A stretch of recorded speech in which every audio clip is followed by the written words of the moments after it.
Laila, thank you very much for having us today. It's a pleasure to have you here today.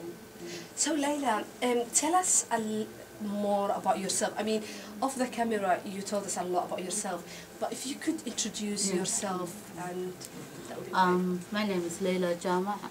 I'm a senior community advisor in this Haringey Somali community. My background is I have been trained and been studied in back home in Hargeisa for as a midwife and nurse, and all my education background is from Hargeisa.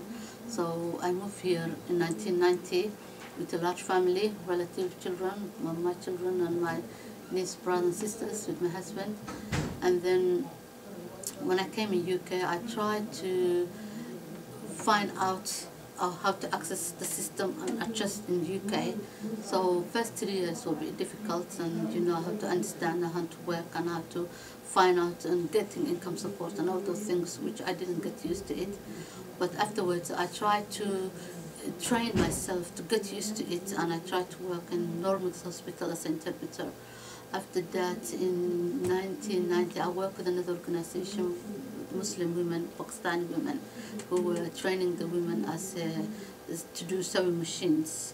And I tried to translate, I used to translate for them. Is that Jama'ah Nisaiya? Jama'ah Nisaiya. I worked for them there as an interpreter. And then I worked as a volunteer in Northern Hospital as an interpreter.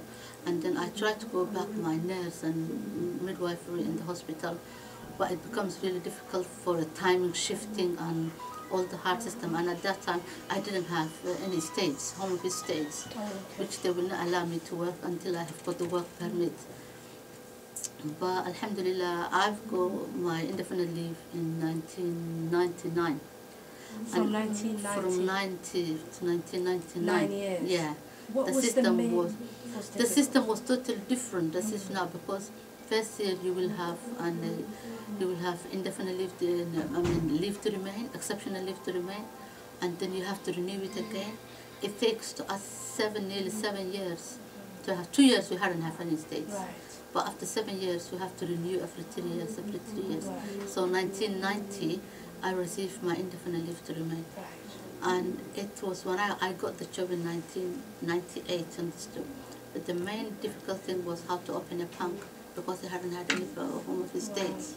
And the banks will not accept unless you got an ID. All the system was not there. At the early stage for the children, it hadn't had any problems to have home of immigration states. Right. But when I got the job, it becomes really very difficult for me. And then in 1990, when I got my indefinite leave to remain, that's the time I got a bank.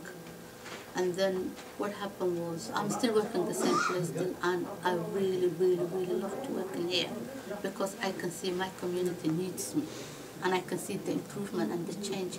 I help some of the families, not all the families, but some of the families that have their lives has changed. So it was really, really good to work in here, and I'm still working. So Laila, provided we all know that with financial problems all over the world anyway, there is a lot of cut when it comes to benefit system, to funding and the rest of it. So I could assume with somebody with your qualification, your experience, you came to UK already speaking good English and you were a qualified nurse. So what is that compelled you? What is that encouraged? We need to